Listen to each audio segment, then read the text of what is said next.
guys, it's Jonathan here from PlayGuitar.com. Head on over and check it out. You can sign up. I'll send you a free guitar lesson like this one every week. If you're on YouTube, you can subscribe. Thirds. Now, if you look back through my videos, you'll find that I've done a number of videos on thirds, and today we're going to talk again about thirds, and still I have barely scratched the surface with what can be done with thirds. But see, the thing is, there's all these different combinations, right, of the ways that you can line up thirds, and today I'm going to talk about thirds specifically relating to the fourth and the fifth strings. Okay, so what you heard me playing at the beginning there was just this E7, E dominant 7 with the extra D thrown in there with the pinky. Now, what I was throwing in over top of that were these thirds, okay? So let's back up a bit here. We got the major pattern. Anytime we're dealing with the bottom four strings, the thirds patterns are going to be the same. Now, there's two types of thirds, a major third and a minor third, okay? This is a major third. So if you put your finger on the G on the third fret of the sixth string, that's your one, in a sense, right? And then there's our third right there. If we go up to the B on the second fret of the fifth string, that's a major third.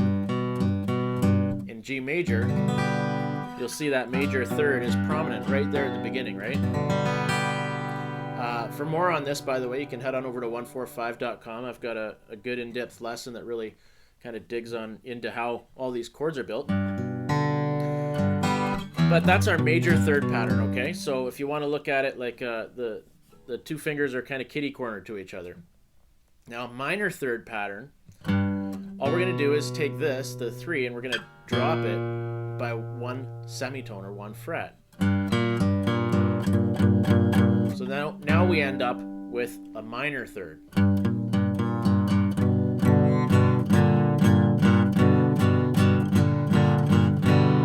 Hear the difference there? So that pattern holds true anywhere in the wound strings, okay, through 3 through 6. Those are minor. That's a minor third right there. Now you have to be careful. Once you cross the B string, it changes because that's a semitone different, right? But we're not going to go there for today. So what I was doing there at the beginning was I essentially started on an E minor third, okay? So this E here on the 7th fret of the 5th string, that's our root note. And then the minor third is here on the 4th string, 5th fret.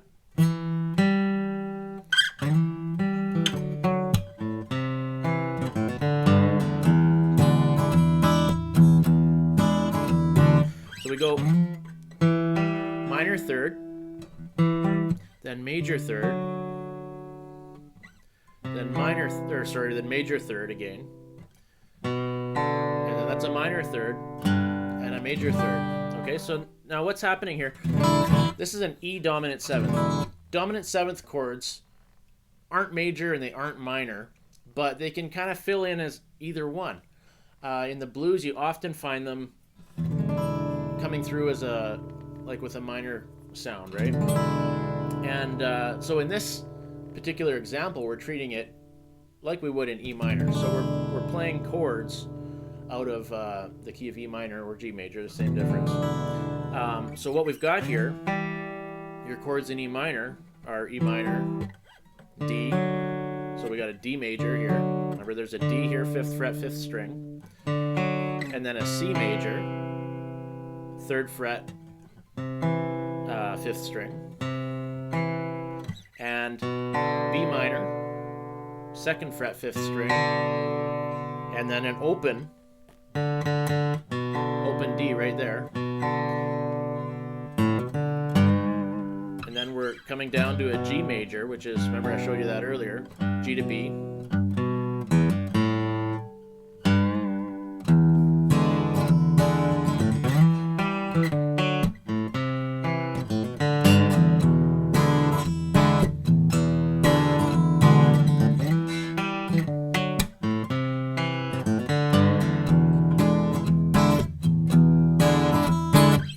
So that's just one little example that you can play around with. There's tons of different ways to apply these thirds.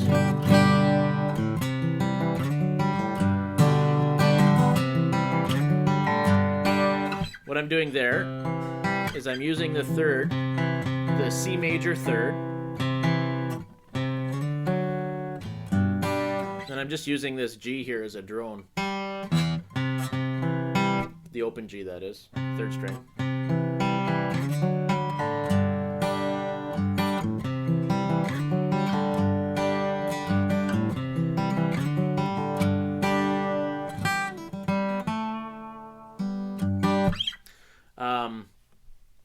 So there's a couple of different ways that you can use those thirds on the fourth and the fifth strings. There are many other ways that you can use those same thirds. The thing to think about with thirds is think about the chords that are in your key, okay? So in the key of G, for instance, we have G major, A minor, B minor, C major, D major, E minor, right? Those are your 6 basic chords in the key of G. So those are the thirds you use, the same third intervals, right? If you're not sure if you should go major or minor, well, what's the appropriate chord for that key? Like if you're looking for an E, go E major, E minor. Well, in key of G, you go E minor because that's the chord that fits in that key, right? And I go through that and explain how and why all those things are so in at 145.com.